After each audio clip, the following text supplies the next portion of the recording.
Mohon maaf saya sedikit bantu. Tulis mengangkat tangan bisa diklik tombolnya. Baik, silakan Iya. Prof. Yulis. Ya, baik, terima kasih. Menarik sekali untuk review dari kloroquine dan hidroksikloroquine. Yang ingin saya tanyakan, sudah adakah suatu komparasi antara kloroquine sendiri dengan hidroksikloroquine terkait sama efikasi maupun juga dengan mungkin adverse event-nya, adverse effect-nya? Karena kenapa kok Pak Jokowi ambilnya kloroquine ya, misalnya bukan hidroksikloroquine, barangkali mungkin ada semacam kajian terkait sama perbandingan efikasinya atau bagaimana? Mungkin sudah ada informasi, mohon bisa diberikan pencerahan. Iya, mungkin nanti dari pembahas atau dari Dr. Dita bisa menambahkan. Prof. Julis, jadi kalau saya membaca beberapa literatur, karena ini obat lama ya memang, artinya kita masih menggunakan data-data dari ilmu-ilmu farmakologi lama. Jadi untuk saat ini membandingkan antara hidroksikloroquine dengan kloroquine sendiri, mana yang lebih efektif terhadap COVID-19 belum ada. Tetapi kalau kita lihat secara farmakologi, bahwa sebetulnya kloroquine itu mempunyai neurotherapeutic windows. Jadi antara kadar terapeutik dengan kadar toksik itu sangat sempit. Sedangkan hidroksikloroquine itu jauh lebih lebar. Sehingga kalau melihat mekanisme farmakologinya seperti ini, maka sebetulnya bisa kita lihat kalau ada penambahan sedikit peningkatan dosis atau kemungkinan efektivitas dari atau metabolisme misalnya dan sebagainya dari pasien itu berbeda, sehingga bisa dengan cepat pasien itu berada di bawah kadar terapeutik atau kemudian berada di atas kadar toksik untuk kloroquine. Sedangkan untuk hidroksikloroquine dia mempunyai therapeutic window yang masih lebar, ya, sehingga secara farmakologi misalnya ada sedikit kombinasi atau ada sedikit mungkin masalah di dalam metabolisme obat atau masalah dosis yang ditingkatkan lebih sedikit misalnya atau diturunkan sedikit, itu tidak menjadi masalah secara safety pada kasus hidroksikloroquine. Menurut saya itu keterangan saya, Prof. Julis. Tetapi kalau membandingkan efficacy dan safety head to head, ya itu belum ada. Terima kasih. Baik, terima kasih. Ya. Mungkin Dr. Dite atau Prof. Revi ingin menambahkan? Terima kasih banyak pertanyaannya. Jadi di salah satu di antara 23 trial itu atau bahkan ini ada yang lebih baru lagi yang dilaksanakan di Norwegia itu sedang ongoing untuk melihat efikasi dibandingkan di antara kloroquine dan hidrokloroquine itu. Dan ya kita akan masih menantikan hasilnya. Pertanyaannya sebetulnya kenapa, apa yang dijadikan landasan pemerintah kenapa memilih menggunakan kloroquine ya.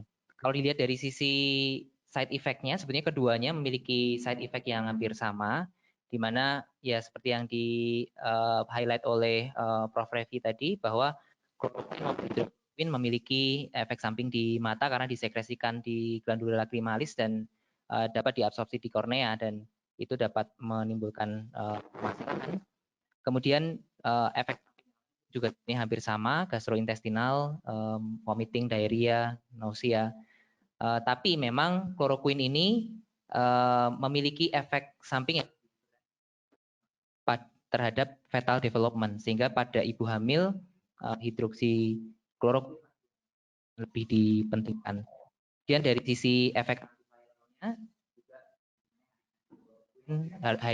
hidroksikloroquine lebih baik. Ya, jawab. Ya, baik. Terima kasih Dr. Dite. Mungkin ada komentar dari Prof. Revi? Kalau tidak, saya lanjutkan ke pertanyaan selanjutnya. Ya, kalau yang disampaikan pemerintah, ini kami dapat sekarang hidrokloroquine. Jadi di Muardi itu dapat suplai hidrokloroquine. Itu saja. Jadi agak berbeda dengan mungkin yang disampaikan tadi. Itu sehingga kami buru-buru mengganti. Karena kami walaupun saya tidak baca jurnal itu katanya lebih baik hidrokloroquin.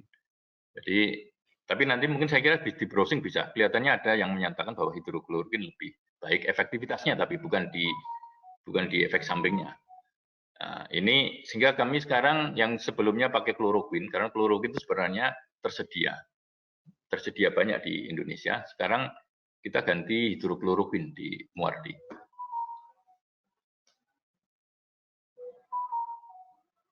Ya, cukup. Ya. Oke, baik. Baik. Terima kasih Prof. Revi, kami terima message-nya.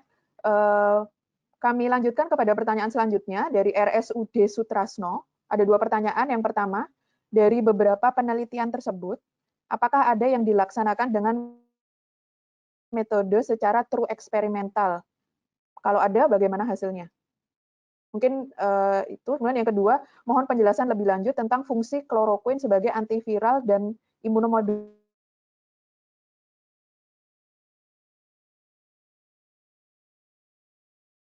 Apakah bisa digunakan sebagai profilaksis? Mungkin untuk pertanyaan yang pertama, kalau pembahas ingin menjawab dahulu. Apakah dari penelitian tadi yang sudah disampaikan, itu ada yang dilakukan secara true eksperimental?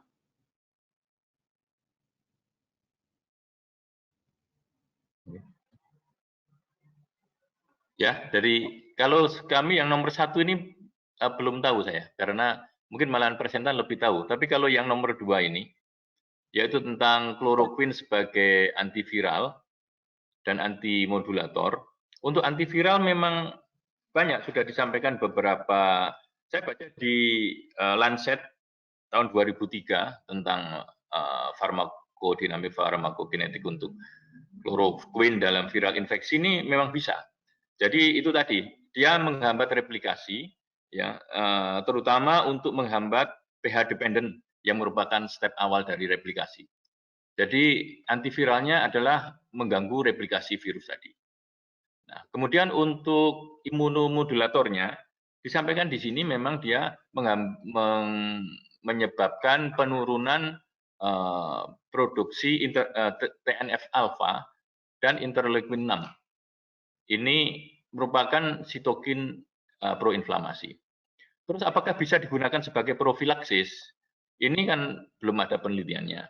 Tapi kalau tidak salah di 2 tadi, di 2 yang dibahas itu ada mengusulkan seperti itu, profilaksis. Mungkin presentan lebih tahu dari yang pertama atau kedua tadi ada usulan untuk profilaksis. Tapi ini kan mestinya berbasis penelitian yang saya belum dapat. Ya.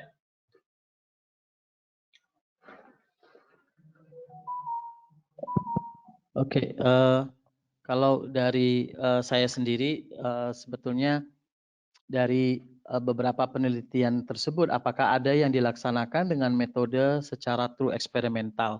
Nah, yang disebut sebagai true eksperimental ini tentunya yang kita pikirkan adalah dia randomized control trial yang dilakukan secara blinding, yang kemudian dilakukan dengan metodologi yang rigorous gitu ya. Nah, ini memang tidak mudah untuk melakukan penelitian seperti itu pada pasien-pasien COVID-19 ini, terutama kalau dia terjadi pada severe illness, sehingga kita kadang-kadang blinding itu secara ethically mungkin tidak bisa dilakukan, tetapi kalau untuk randomisasi sebetulnya masih bisa dilakukan. Dan bagaimana hasilnya? Dan ini yang memang sedang berlangsung, jadi sedang banyak sekali penelitian. Dan kemarin pada saat webinar kemarin kami juga mengusulkan agar supaya di Indonesia juga dilakukan riset yang sama gitu, daripada menunggu gitu, kita lebih baik secara langsung juga melakukan uji klinik tersebut.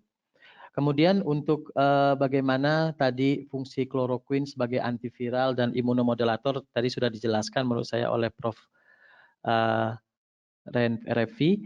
Kemudian memang di sini kita ketahui bahwa kloroquine itu dia disebut bisa menghambat replikasi beberapa virus melalui perubahan pH ya di dalam proses replikasi tersebut. Sedangkan tadi sudah disebutkan bahwa untuk imunomodulator ya memang kloroquine ini menekan produksi dari TNF-alpha serta interleukin 6. Sehingga diharapkan dengan pemberian kloroquine ini bisa kemudian mengurangi sistem imun yang kemudian bisa merusak jaringan yang lain tersebut. Terima kasih. Mungkin tambahan dari Mas Dite. Baik, terima kasih atas kesempatannya. Untuk pertanyaan yang pertama, berdasarkan studi yang tadi, sebuah systematic review yang kami tampilkan dari 6 artikel yang masuk, itu memang yang diikutkan dalam sintesis itu tidak ada yang secara jelas menyebutkan metodologi true eksperimental ya. Hanya satu penelitian atau letter tadi yang breakthrough dari China tadi yang melaporkan bahwa saat ini saat penelitian itu berlangsung, ada dilakukan sebuah uji klinis multicenter di 10 rumah sakit yang tersebar di Cina dan mengikut sertakan lebih dari 100 pasien. Tapi itu hanya sebuah pernyataan saja dan kita belum bisa melihat lebih detail lagi ke dalam sebetulnya bagaimana penelitian itu dilakukan dan bagaimana hasilnya, sehingga kita tidak bisa melakukan kritisi seperti di paper yang kedua tadi kita bisa melakukan critical appraisal, tapi untuk yang ini tidak bisa, hanya sebuah informasi saja. Dan menambahkan informasi dari Dr. Jarir tadi bahwa memang artikel yang saya baca Indonesia juga berkomitmen untuk terlibat dalam WHO multinational trials ya, yang melihat efikasi dari beberapa pilihan terapi obat-obat yang disetujui. Salah satunya di situ ada kloroquine, sehingga kita lihat nanti bagaimana perjalanannya, apakah Indonesia bisa terlibat dan data apa yang bisa dihasilkan dari Indonesia. Kemudian untuk pertanyaan nomor 2 terkait fungsi dari kloroquine sebagai antiviral dan immunomodulator, sebenarnya saya sedikit mempersiapkan slide-nya untuk ini. Apakah bisa masuk ke slide saya lagi?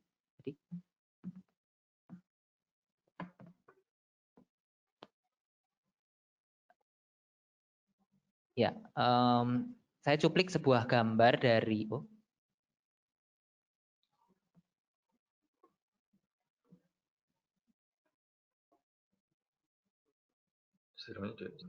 ya, dari jurnal. Saya tidak tahu di situ, semoga nampak. Tapi memang secara umum hidroksikloroquine maupun kloroquine memiliki mekanisme kerja yang sama, gitu. Dan mekanisme kerja ini bisa dibagi menjadi 2, yaitu antiviral maupun immunomodulator. Untuk yang antiviral mekanisme, hidroksikloroquine dan kloroquine ini menghambat glikolisasi dari reseptor spike virus SARS-CoV-2 ini, yaitu mengganggu glikolisasi dari ACE2 ya, yang merupakan reseptor dari spike-nya si virus itu, sehingga mengganggu bindingnya. Dan kemudian saat diserap ke dalam sel, kloroquine dan hidroksikloroquine meningkatkan pH endosmial sehingga mengganggu fusi dari virus ini, sehingga menambahkan Prof. Revi memang benar dalam perannya meningkatkan pH endosmial ini memang lebih di tahap awal karena menghambat fusi dari virus ini ke dalam sel. Kemudian dari peran imunomodulatornya, saat hidroksikloroquine dan kloroquine masuk ke dalam sel, hidroksikloroquine dan kloroquine akan meningkatkan pH di lisosom yang menghambat ekspresi dari autoantigen, di mana autoantigen ini yang akan memicu nantinya imun sel datang dan memicu munculnya sitokin-sitokin seperti salah satunya yang disebutkan oleh Prof. Revi tadi, IL-6 maupun TNF-alpha maupun CD154.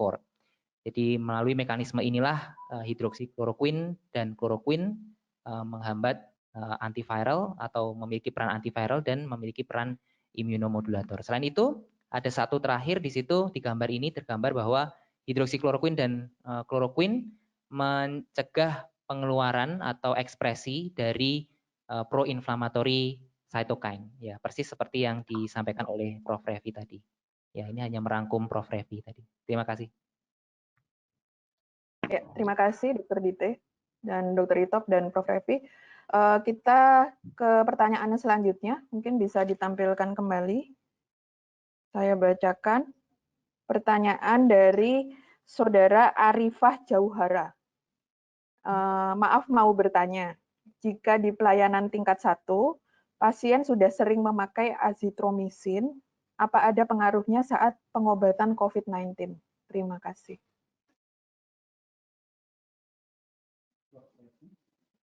Tadi Arifah dulu ya, jadi pertanyaan yang sebelum ditampilkan ini Prof. Jika di pelayanan tingkat 1, pasien sudah sering memakai azitromisin, apa ada pengaruhnya saat pengobatan COVID-19? Silakan Prof. Oke, baik. Ya, jadi selama ini azitromisin memang sering digunakan, tapi dia fungsinya itu antibakterial. Ya, dia ke bakteri. Kalau saat ini kan ke virus. Di farmakodinamiknya atau farmakokinetiknya ya, saya mungkin nanti dibenarkan. Jadi kalau salah dibenarkan. Bahwa ini adalah terikat pada bakterial ribosum. Ya, jadi kalau antibiotik dia terikat di bakterial ribosum, sehingga dia akan mengganggu translasi dari RNA-nya virus. Itu ke sana. Tapi kalau untuk virus, nah ini yang setahu saya, itu azitromisin pernah digunakan pada terapi avian influenza yang H5N1 itu. Itu ada beberapa publikasi seperti itu. Dan yang dihambat itu adalah replikasi progeni virus, yang virus yang masih awal-awal itu. Jadi menurut saya ini dua hal yang berbeda. Kalau resisten kan mungkin pada MIC kadar untuk menghambat bakteri tadi. Nah, sedangkan ini berbeda, dia adalah untuk virus, mengganggu replikasi dari virus. Jadi kalau menurut saya resisten misalnya resisten di bakteri belum tentu akan resisten di virus. Ya, walaupun ya ini mungkin perlu penelitian, tapi itu logika saya saja. Ya, terima kasih Prof. Evi. Mungkin Dr. Jarir. Saya nggak ada tambahan, Mbak. Nggak ada? Dr. Dite? Nggak. Oke, ya. Terima kasih. Kita ke pertanyaan selanjutnya. Dari Helena Uliarta kepada Prof. Evi, ini pertanyaannya ditujukan, apakah punya pengalaman pada pasien cytokine storm? Apa juga diterapi dengan kloroquine atau hidrokloroquine? Terima kasih. Baik, kalau pengalaman pasien cytokine storm ya ada. Jadi ARDS itu kan cytokine storm. Ya. Cuma saya pengalamannya nggak baik semua. Itu meninggal semua ARDS ini. Nah itu ya. Kalau kloroquine ataupun hidrokloroquine tadi menjanjikan sebenarnya lah pasien saya yang keempat-empatnya ini belum dapat terapi kloroquine yang optimal. Kalau yang 1, 2, 3 itu malah belum dapat kloroquine sama sekali karena waktu itu ya guideline itu berganti-ganti. Jadi kondisi seperti ini di Cina pun saya lihat sampai 5 kali ganti guideline. Di Indonesia juga kelihatannya seperti itu. Nah, kloroquine kan baru akhir-akhir ini direkomendasikan. Nah, waktu 3 pasien itu belum ada. Kalau pasien yang keempat yang meninggal ini sudah diberi, tapi hanya 1 hari atau 2 hari lupa saya, tapi sudah keburu meninggal. Tapi kalau yang bukan cytokine storm yang saat ini klinisnya baik, ya walaupun ada infiltrat, itu sedang kami berikan dan saat ini kondisinya cenderung stabil atau membaik. Jadi kalau yang jawaban pertama tadi terapi yang berhasil, saya belum dapat pengalaman.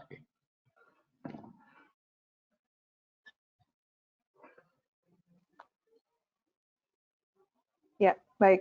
Terima kasih Prof. Evi. Kami lanjutkan ke pertanyaan dari Ibu Sri Darmayani.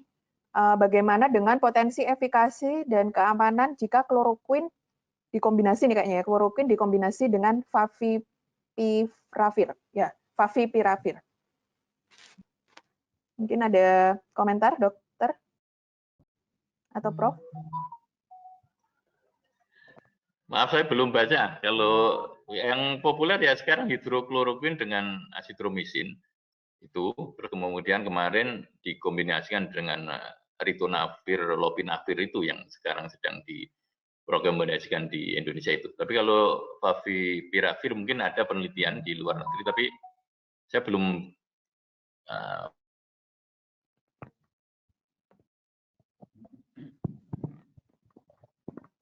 Iya, memang kembali kita sebutkan kemarin karena favipiravir kemarin sudah kita bahas.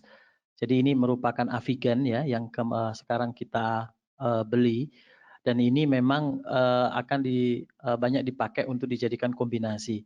Tetapi kembali lagi kita sebutkan bahwa kita melihat adanya benefit atau dari apapun yang kita lihat sekarang ya studi yang sekarang bahwa kloroquine itu efektivitasnya masih kembali lagi kita lihat dari hasil pembahasan hari ini itu masih kita belum bisa menyimpulkan karena ini hasilnya dari suatu penelitian yang tidak begitu tadi confirm terhadap efficacy.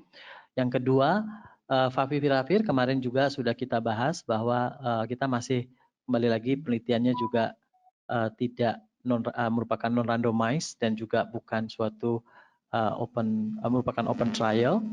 Tetapi kalau kemudian pun dari evidence itu kita jadikan untuk terapi, maka memang hipotesisnya bahwa kedua obat ini mungkin bisa mempunyai efek yang baik. Apalagi kalau kemudian kita tahu tadi untuk efek dari kloroquine, misalnya kita lihat sebagai imunomodulatornya, sedangkan kemudian favipiravir sebagai antiviralnya. Memang kombinasi kedua ini masih di dalam riset secara menyeluruh dan sudah terdaftar di FDA sebagai suatu riset yang sedang dinantikan hasilnya. Ya. Mungkin dari saya tambahan hanyalah ya saya melihat di dalam trial-trial yang tertulis yang melihat hubungan antara kloroquine dengan penularan klinis pada pasien pneumonia SARS-CoV terdapat di situ penelitian kombinasi kloroquine dan favipiravir yang sekarang sedang ongoing. Tapi sekali lagi bagaimana keamanan dan efikasinya kita belum tahu dan kita masih menantikan hasilnya. Termasuk tadi penelitian pertanyaan sebelumnya mengenai apakah ada peran kloroquine di prevention, itu juga ada trial yang sekarang ongoing oleh sponsor dari University of Oxford melihat prevention peran kloroquine terhadap prevention COVID dalam healthcare setting. Nah, ini juga penelitian sedang ongoing dan ditargetkan selesai bulan Mei. Nanti kita nantikan hasilnya. Baik, terima kasih. Terima kasih, Jadi, Dokter. dari saya, jika kombinasi itu akan digunakan, ya, maka menurut saya sebaiknya kita gunakan dalam proses trial. Ya, terima kasih.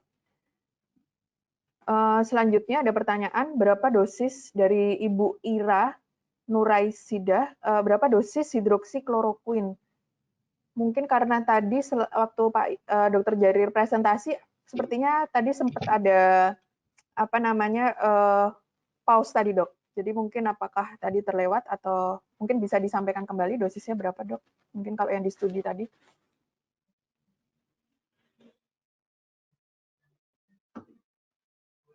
Bentar, saya carikan slide-nya di slide nomor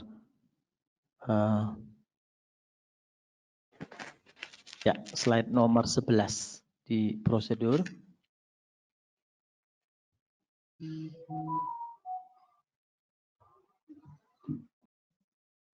Ya, di sana di dalam penelitian ini digunakan oral hidroksikloroquine sulfat itu 200 mg 3 kali per hari untuk selama 10 hari. Ya, sudah cukup jelas. Terima kasih, Dok. Selanjutnya, ke pertanyaan selanjutnya.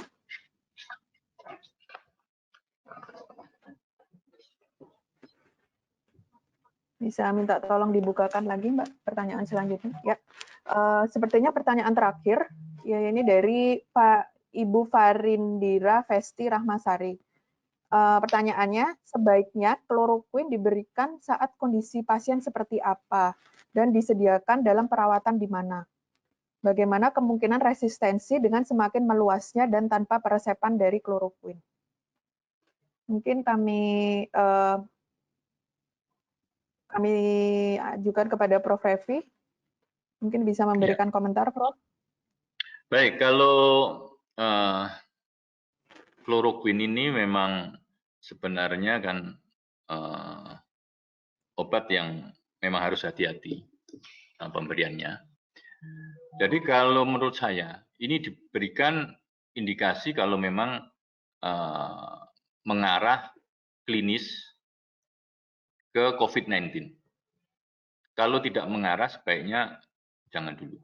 Jadi mengarah itu ya ada kontak. Jadi ininya PDP. Ya. PDP bagi saya bisa. Kemudian kalau untuk resistensinya tentunya tidak bisa diberikan harus dengan persepan.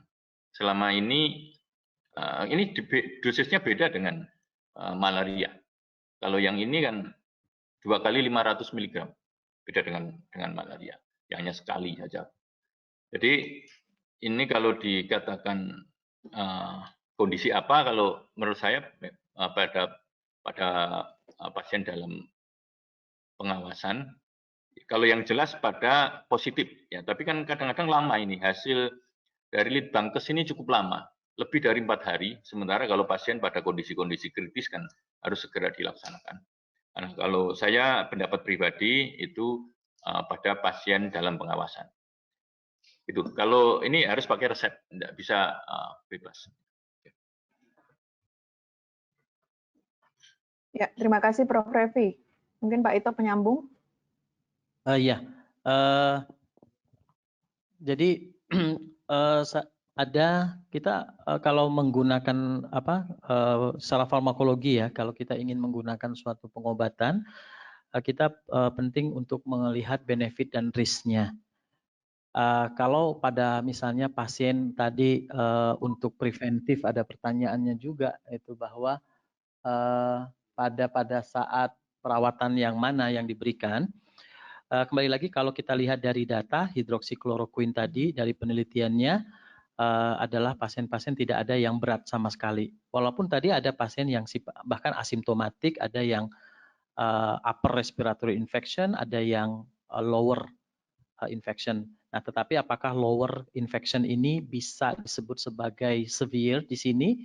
Belum tentu juga karena pasien pneumonia belum berarti dia juga berat. Tetapi kalau melihat kondisi tadi dari hasil penelitian bahwa hampir semua digunakan pada kondisi yang tidak berat untuk hidroksikloroquine. Kemudian benar sekali tadi seperti yang disampaikan oleh Prof. Revi bahwa kita tidak menganjurkan sama sekali bahwa kloroquine itu digunakan atau bisa dibeli dan digunakan secara bebas. Karena ini risikonya sangat besar. Ya, juga kaitannya dengan resistensi, terutama kita masih banyak menggunakannya pada pasien malaria. Dan FDA baru saja mencatat beberapa hari yang lalu di Amerika ada kematian akibat penggunaan seorang pasien, bukan pasien dia sebetulnya dia membeli obat kloroquine dan meminum obatnya tanpa resep, itu kemudian pasiennya meninggal akibat adanya disebabkan kematiannya lebih banyak karena kardiovaskuler, di sini karena perpanjangan QT mengakibatkan terjadinya ventricular tachycardia, dan istrinya juga disebutkan juga sedang dalam pengobatan di ICU. Jadi bisa melihat bahwa resiko dari penggunaan kloroquine yang sifatnya untuk preventif terhadap COVID itu ternyata resikonya jauh lebih tinggi daripada kemudian benefitnya. Sedangkan benefit di sini artinya lebih baik mana sebetulnya pengobatan dengan misalnya melakukan karantina, social distancing seperti itu di dalam melakukan preventif. Ini yang kemudian harus kita ukur. Memang agak susah mengukur benefit dan risk tersebut, tetapi kita ketahui bahwa obat kloroquine ini resikonya tidak safety-nya betul-betul harus kita pertimbangkan. Terima kasih. Ya, terima kasih Dr. Ito. Pak Dr. Dite. Ya, mungkin tambahan saya mengenai kloroquine tadi, dari hasil informasi yang didapatkan dari systematic review, di expert panel di Cina menyarankan penggunaan kloroquine untuk manifestasi klinis pneumonia yang disebabkan oleh SARS-CoV itu, baik itu yang mild, moderate maupun yang severe. Baik, yang begitu juga untuk rekomendasi dari CDC di Italia juga menyarankan penggunaan kloroquine ini di mild pneumonia maupun severe.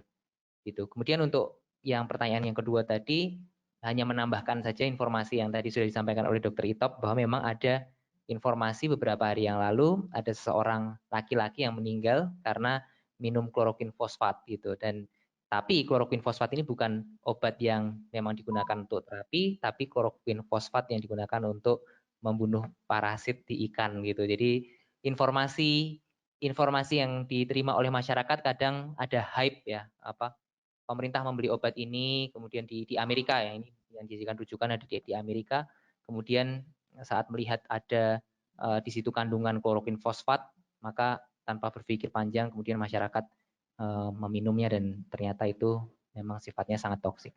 Jadi harus hati-hati. Terima kasih. Ya, terima kasih Dr. Dite. Bapak Ibu sekalian, oleh karena waktu, ini mungkin kami akan menambah satu pertanyaan lagi saja, walaupun ada berbagai macam pertanyaan. Mungkin untuk pertanyaan Dr. Indra, apakah kloroquine dapat digunakan untuk profilaksis COVID-19? Tadi sudah sempat terjawab. Kemudian apakah ada studi yang menyatakan efikasi Avigan terhadap kasus COVID-19? Mungkin ini boleh kita skip dulu ya Dok, karena mungkin ini terkait dengan mungkin tidak related dengan, atau mau dijawab oleh Dr. Jarir? Ya, itu sudah kita bahas kemarin, Avigan, ya, yaitu favipiravir kemarin di webinar yang kemarin sore. Ya. Ya. Mungkin bisa di-download. Kemudian di-download hasil PowerPoint dan artikelnya yang kemarin kita bahas ada di webnya manajemen COVID ya yang dibuat oleh Prof. Laksono.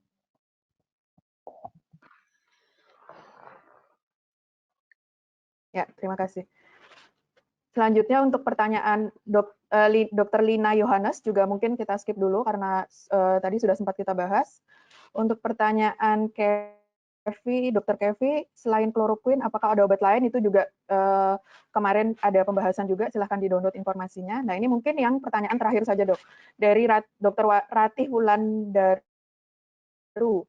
Ingin mengetahui kapan sebaiknya kloroquine plus azitromisin digunakan. Karena bila mengacu kepada guideline yang dipakai di Cina, kloroquine atau hidroksikloroquine dipakai sebagai regimen kedua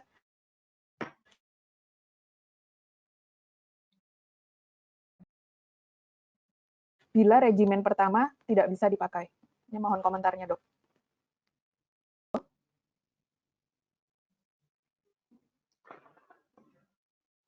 Mungkin mungkin tadi sudah sempat dibahas sedikit oleh Prof. Revi, tetapi mungkin Oke.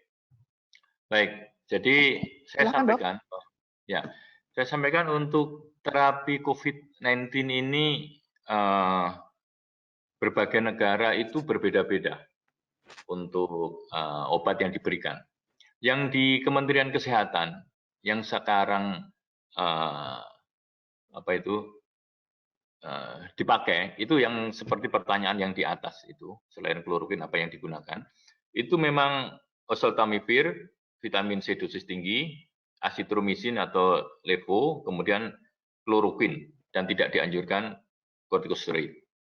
Saya yang di Cina, saya kurang tahu yang lapis pertamanya, regimen pertamanya itu seperti apa. Karena ini kloroquine, hidroksikloroquine, ini akan dipakai sebagai regimen di Indonesia. Nah, kalau tadi sebenarnya melihat dari manfaatnya, dari penelitian yang sudah pada hari ini, itu hidrokloroquine sebenarnya efektif dengan kombinasi dengan azitromisin.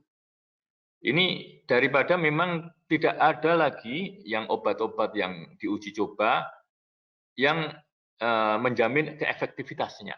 Ya. Sementara kita sebagai dokter harus segera mencegah penularan. Ya. Kalau ini memang positif, dia sebagai karier ataupun sebagai pasien juga, kalau virusnya positif, ini kan daya tularnya yang sangat tinggi akan menyebabkan kasus ini tidak selesai. Ya. Jadi kalau menurut saya mungkin waktu Cina itu belum menggunakan ini sebagai regimen pertama, kemungkinan penelitiannya belum banyak yang informasi kemungkinan begitu. Jadi ini kan penelitian yang akhir-akhir ini pakai kloroquine, hidroksikloroquine dengan asitromisin. Jadi waktu itu Cina kan yang pertama kali kena pandemi, mungkin belum ada data mungkin seperti itu.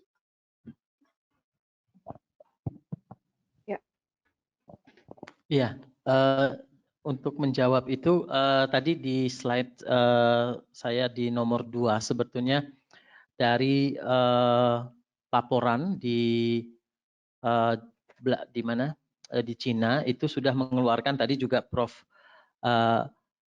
sudah mengatakan sekarang di Cina sudah ada guideline yang versi ke-6 ya. Guideline versi ke-6 ini menyebutkan di sini bahwa IFN alpha, kemudian lopinavir, ritonavir, ribavirin, kloroquine fosfat serta arbidol.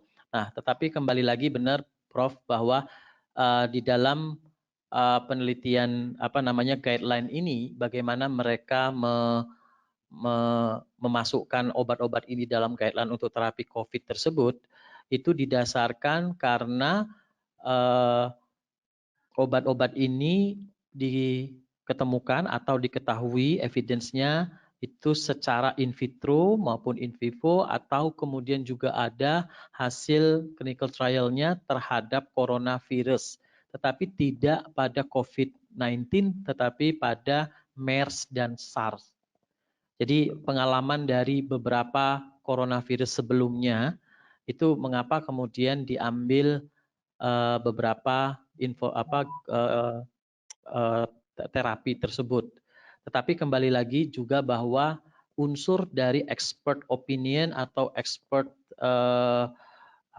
recommendation di sini masih sangat besar, memang karena penelitian-penelitian terkait COVID-19 pada saat itu dan sekarang juga masih sangat terbatas. Terima kasih. Ya, terima kasih Dr. Jarir. Dr. Dita mau menambahkan mungkin untuk terakhir? Cukup mungkin dari saya, Dok. Ya, terima kasih, Dok. Baik, Bapak Ibu sekalian, terima kasih sekali atas antusiasmenya. Kami sudah membaca sebetulnya ada banyak pertanyaan lain via YouTube, Dok, tetapi memang tidak bisa kita akomodasi sekarang. Mungkin nanti bisa menjadi bahan evaluasi kami untuk sesi-sesi selanjutnya. Kemudian juga saya baca di chatting, ini ada pengumuman dari PKMK. Saat ini Badan Litbangkes bersama dengan WHO Indonesia mempersiapkan uji klinik terapi COVID-19 atau Solidarity Trial. Bagi rumah sakit yang berminat untuk bergabung pada trial tersebut dapat menghubungi email yaitu mjikha@ina-respond.net ya. Mungkin nanti bisa kita umumkan selanjutnya di sesi selanjutnya sehingga Bapak Ibu bisa mengikuti. Baik Bapak Ibu, kalau kami highlight maka kesimpulannya adalah terkait dengan ya Dok, silakan. Ya, jadi Solidarity Trial itu memang meminta banyak sekali dari teman-teman rumah sakit untuk bisa berperan dalam uji klinik tersebut.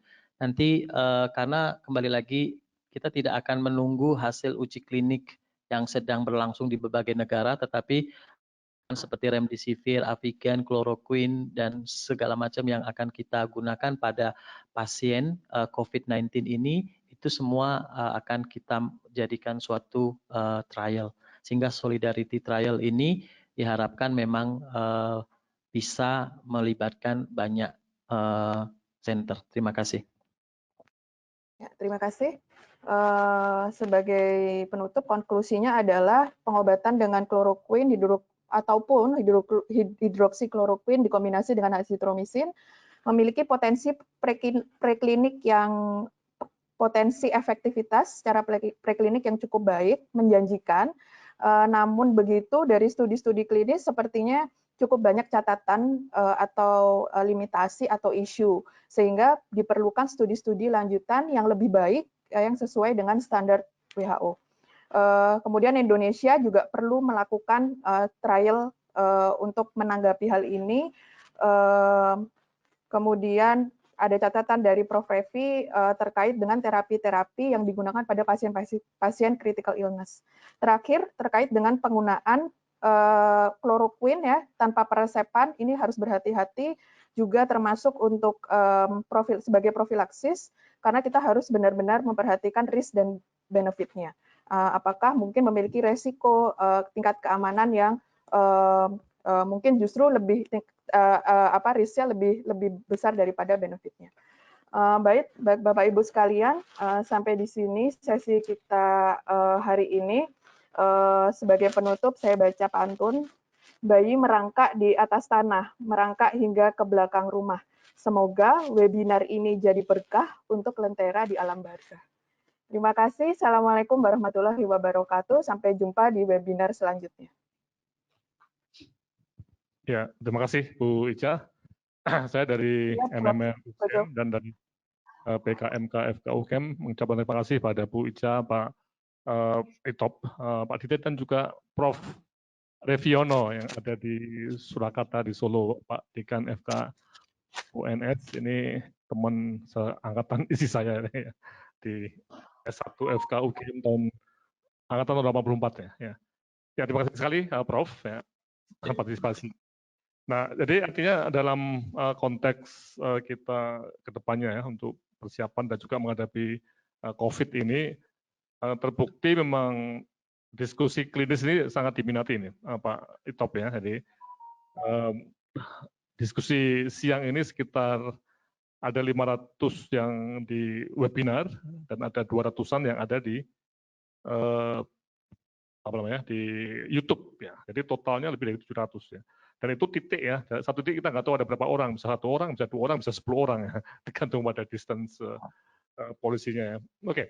Nah, yang penting memang mungkin dari pertemuan beberapa hari ini ya, kita sudah mengetahui polanya. Yang ternyata pola yang paling menarik kalau kita cermati itu referensi-referensi yang dianggap standar pun ternyata sangat itu ya, sangat yang penting masuk dulu, tadi publish dulu ya, walaupun belum selesai risetnya ya. Jadi kecepatan sepertinya nomor 1 ya. Perkara salah atau benar atau setengah salah, setengah benar tuh ya kita akan review terus. Artinya apa?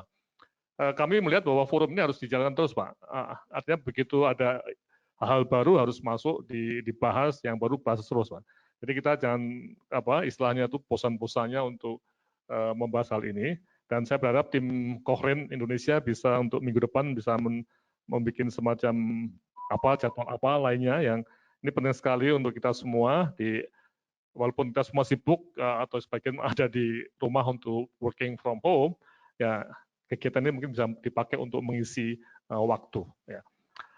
Oke, saya kira ini sekali lagi terima kasih atas segalanya dan kita bertemu lagi minggu depan dengan jadwal yang sedang disusun oleh Bu Deti, Pak Eto, Pak Dite, dan teman-teman dari Cochrane Indonesia. Sekian dan terima kasih. Wassalamualaikum warahmatullahi wabarakatuh. Waalaikumsalam.